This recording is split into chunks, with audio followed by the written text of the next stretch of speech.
जय माता दी सभी भक्तों को। आप सभी भक्त मेरा प्रणाम स्वीकार करें। स्वागत करता हूं आप सबका आपके अपने यूट्यूब चैनल स्पिरिचुअल मोटिवेशन में।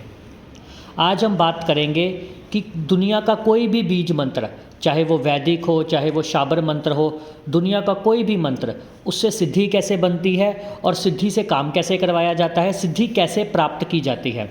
देखिए, सबसे पहले तो आपको समझना होगा कि भगवान के अंश और सिद्धि में फ़र्क होता है। भगवान का अंश वो होता है जब आप रोज़ाना भगवान की पूजा करते हो, बिना किसी संकल्प से, बिना किसी लक्ष्य से आप रोज़ाना जाप कर रहे हो, तो कभी ना कभी आपको देवता की कृपा प्राप्त हो जाती है। देवता की कृपा तो आपके साथ पहले दिन से रहती है, पर एक स्पेशल कृपा जिसको बोलते हैं, जैसे कि देवअंश जो आपकी रक्षा करता है, जो आपके सारे काम करके आता है, वो आपको प्राप्त हो जाता है जिस भी देवी देवता की आप पूजा करते हो। इसके बाद आता है सिद्धि। देखिए, पहले मैंने बताया देवता का अंश देवता अपनी मर्जी से प्रदान करता है, वो देवता की इच्छा के अनुसार काम करता है और वो आपको बुरे कामों से बचाता है, आपकी बुरे कर्मों से रक्षा करता है। पर जो सिद्धि होती है वो आपकी खुद की कमाई होती है, वो आपने मेहनत की होती है, आपने एक लक्ष्य के साथ बैठकर जाप ध्यान पूजा की होती है। वो सिद्धि आपके मन की गति के अनुसार काम करती है, आपके मन की इच्छा के अनुसार काम करती है। जो भी आप कहते हो वो सिद्धि करती है। सिद्धि को नहीं पता होता कि क्या बुरा है क्या अच्छा है। सिद्धि से लोग बुरा कार्य भी करवाते हैं, सिद्धि से लोग अच्छा कार्य भी करवाते हैं। जो वशीकरण वगैरह होता है, या ये सब लोग जो आप देख रहे हो आजकल पर्चे पे बात लिख दी जाती है, ये सब सिद्धियों के द्वारा होता है। सिद्धियां आपको ये चीज़ें क्लियर कर देती हैं। पर याद रखिए, यहाँ पर मैं बजरंगबली जी की अष्ट सिद्धियों की बात नहीं कर रहा हूँ, वो सिद्धियाँ अलग सिद्धियाँ हैं। और ये जो सिद्धियों की मैं बात कर रहा हूँ, ये मंत्र की सिद्धि है, मंत्र के दूत है। जिस भी मंत्र का आप जाप करते हो, जो बीज आप लगाते हो, धीरे धीरे वो बीज फलना शुरू होता है। चाहे आप ध्यान करते हैं चाहे नहीं करते हैं, पर मंत्र की सिद्धि बननी शुरू हो जाती है पहले दिन से ही। जिस प्रकार आप जाप बढ़ाते जाते हो, फिर आप जाप का हवन करते हो, जिस प्रकार से आप हवन में आहुतियाँ देते हो, उसी प्रकार सिद्धि प्रतिरूप लेना शुरू करती है उस देवता का जिसका वो मंत्र है। जैसे कि ओम क्रीम कालिकाय नमः, फिर वो काली माँ का मंत्र वो स्वरूप लेना शुरू कर देगा। जब भी हम किसी को चेक करते हैं तो सिद्धि जो है वो उसी देवी देवता के रूप में नज़र आती है, उनकी तरंग के रूप में नज़र आती है। तो जो लोग अधिक ध्यान करते हैं फिर उनकी कुंडलिनी शक्ति जागृत होती है, पर सिद्धियों का कुंडलिनी से कोई लेना देना नहीं है, याद रखिएगा। कुंडलिनी योग एक अलग योग है। कुंडलिनी योग और सिद्धियां बिल्कुल अलग अलग काम करती हैं।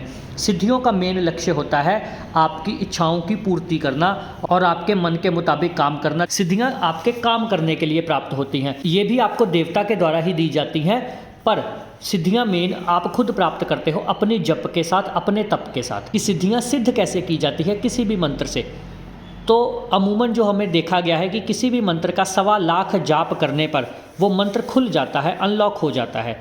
जब आप 1.25 लाख जाप किसी भी मंत्र का आसन पर बैठकर कर लेते हो, फिर उसके बाद उसी मंत्र की साधना की जाती है।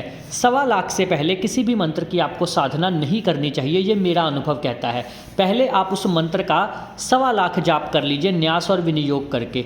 फिर उसके बाद जब आप 1.25 लाख जाप कर लोगे, आपको एक हैबिट हो जाएगी, एक आदत बन जाएगी शरीर को। शरीर उस मंत्र का आदी हो जाएगा, उस मंत्र की ऊर्जा शरीर उस मंत्र की ऊर्जा संभालने लायक हो जाएगा। फिर आप साधना कीजिए। कई लोग पहले ही साधना कर लेते हैं, ऐसा नहीं होता। साधना तभी तो लोगों की साधना फलीभूत नहीं होती, क्योंकि उन्होंने मंत्र की दीक्षा ली नहीं होती, मंत्र को जपा होता नहीं है, पहले सीधे ही बैठ जाते हैं साधना करने। इस प्रकार नहीं काम होता। सबसे पहले आपको उस मंत्र को जपना पड़ता है। मैं जब भी किसी से साधना करवाता हूँ तो पहले देखता हूँ कि उसने उस मंत्र को जपा है या नहीं जपा है। जो भक्ति नहीं करता उसको हम साधना नहीं करवाते। तो सबसे पहले आप उस मंत्र का कम से कम 1.25 लाख जाप कीजिए, जिस भी मंत्र की आप साधना करना चाहते हैं या जिस भी मंत्र की आप सिद्धि प्राप्त करना चाहते हैं। 1.25 लाख जाप करने के बाद आप उसकी दशांश की आहुतियाँ कीजिए। चाहे आप हवन मुझसे करवा सकते हैं, नहीं तो आप खुद भी कर सकते हैं। 1.25 लाख जाप करते करते आपको पता चल जाएगा कि आपके शरीर में नकारात्मक ऊर्जा का वास है या नहीं। अगर तो हल्की फुल्की हुई फिर तो वो कट जाएगी, पर अगर आप नकारात्मक ऊर्जा से अधिक परेशान महसूस हो रहे हैं तो आप अपना इलाज करवा सकते हैं। आप अगर चाहे तो हमसे भी करवा सकते हैं, हम ऑनलाइन इलाज भी कर देते हैं। और अगर आप नहीं करवाना चाहते तो आप अपने पास के किसी भक्त से जाकर अपना इलाज करवा सकते हैं। फिर उसके बाद आता है साधना। साधना आप अच्छे गुरु से प्राप्त कीजिए, दीक्षा प्राप्त कीजिए। फिर आप 9 दिन की, 11 दिन की, 21 की, 41 की कोई भी साधना कीजिए। फिर आपको 100% उस साधना का फल मिलेगा ही मिलेगा। उस साधना से फिर सिद्धि प्राप्त होगी, वही सिद्धि आपको दर्शन देगी। उसके लिए कुंडलिनी ध्यान इन सब चीज़ों का कोई मोल नहीं है। सिद्धि ने अपने तप से, अपनी ऊर्जा से आपको दर्शन दे देने हैं।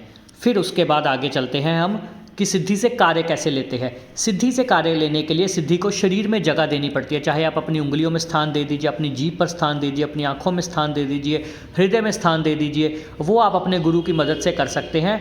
आप सिद्धि को अपने शरीर के उस हिस्से में स्थान दीजिए जिस हिस्से में भी आपने सिद्धि को स्थान दिया होगा। फिर आपने जब भी उस सिद्धि का प्रयोग करना है तो ये गुप्त विधि में आपको सिखाऊंगा। आपको विनियोग करना है और न्यास करना है। विनियोग सिद्धि का कैसे किया जाता है ये सीखने के लिए आप हमारे ग्रुप में जुड़ सकते हैं। मैं ध्यान का ग्रुप भी शुरू करने जा रहा हूँ। मेरे पास बहुत सारे सवाल है कि हम इस ग्रुप में सिखाएंगे क्या, तो मैं पहले ही बता देता हूँ, व्हाट्सएप पर यह ग्रुप होगा। क्योंकि व्हाट्सएप पर अधिक लोग नहीं जुड़ सकते तो इसलिए मैं वीडियो कॉल पे नहीं बताऊंगा, मैं आपको विधियां लिख कर बताऊंगा या ऑडियो रिकॉर्ड करके भेजूंगा।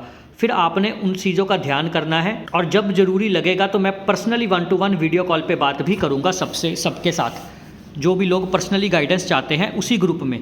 कोई किसी की परेशानी आ रही होगी, एज ए गुरु मैं आपको दीक्षा नहीं दूंगा, पर एज ए गुरु मैं आपको कदम कदम पर गाइड करूंगा कि आप कहाँ दिक्कत आ रही है, क्या परेशानी चल रही है, क्यों आपको सफलता नहीं मिल रही। इसलिए आप हमारा व्हाट्सएप ग्रुप जरूर ज्वाइन करें ताकि मुझे पता चल सके कि कितने लोग मेरे इस मुहिम में शामिल है, कितने लोग मेरे साथ इस जंग में शामिल है। ये जंग है हमारी नकारात्मक शक्तियों से लड़ने की, नकारात्मक ऊर्जाओं को हटाने की। हमने लोक कल्याण करना है और एक ऐसी टीम तैयार करनी है जो पूरे विश्व में लोक कल्याण करेगी और लोगों की सेवा करेगी। लोक सेवा की भावना से आप हमारे साथ जुड़िए। हम आपको सिखाएंगे कि कैसे करते हैं नकारात्मक ऊर्जा का इलाज, कैसे की जाती है देव शक्तियों से बात, कैसे देव ऊर्जा को शरीर में स्थान दिया जाता है, किस प्रकार देव ऊर्जा को परिवर्तित किया जाता है ताकि वो आपके लिए अच्छे काम कर सके। जो भी लोग हमारे साथ व्हाट्सएप ग्रुप में जुड़ना चाहते हैं वो हमें व्हाट्सएप पर मैसेज कर सकते हैं, ध्यान साधना ग्रुप कुछ भी ऐसा टाइप करके हम आपको जोड़ लेंगे। और उसके बाद आपकी क्लासेस फिर शुरू होंगी डेली बेसिस पे। मैं आपको एक एक चीज़ सिखाऊंगा कि किस प्रकार काम किया जाता है, हवन किस प्रकार किया जाता है, ज्योति जलाने की क्या विधि है, देवी देवता को भोग किस प्रकार दिया जाता है, माला किस प्रकार पकड़ते हैं, ये सब हम उन क्लासेस में सिखाएंगे। आपके सवालों के हल किए जाएंगे, क्वेश्चन आंसर सेशन हम रखा करेंगे जिनमें सभी के सवालों के हल किया करेंगे। ये सब चीज़ें करने के बाद फिर हम जो लोग आगे बढ़ते जाएंगे फिर हम कुंडलिनी के ऊपर आएंगे, फिर कुंडलिनी जागरण की तरफ जाएंगे। तो आप लोग ज़रूर जुड़िए।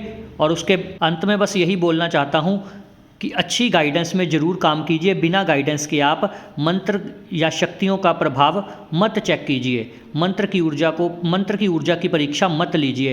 एक अच्छे गुरु से दीक्षा लीजिए, नहीं तो महादेव को गुरु बनाइए और अच्छी गाइडेंस लेकर अपना काम शुरू कीजिए। आप अध्यात्म के क्षेत्र में तरक्की करने के लिए आए हैं, क्योंकि देखिए अगर आप ये वीडियो देख रहे हैं तो जाहिर सी बात है, अगर यहाँ तक पहुँच ही गए हैं, साफ बात है कि आप अध्यात्म के क्षेत्र में उन्नति करना चाहते हैं। आप इस क्षेत्र में रुचि रखते हैं, देव शक्तियों से बात करना चाहते हैं, देवताओं की कृपा प्राप्त करना चाहते हैं, अपने घर की परेशानियां सबसे पहले तो हल करना चाहते हैं।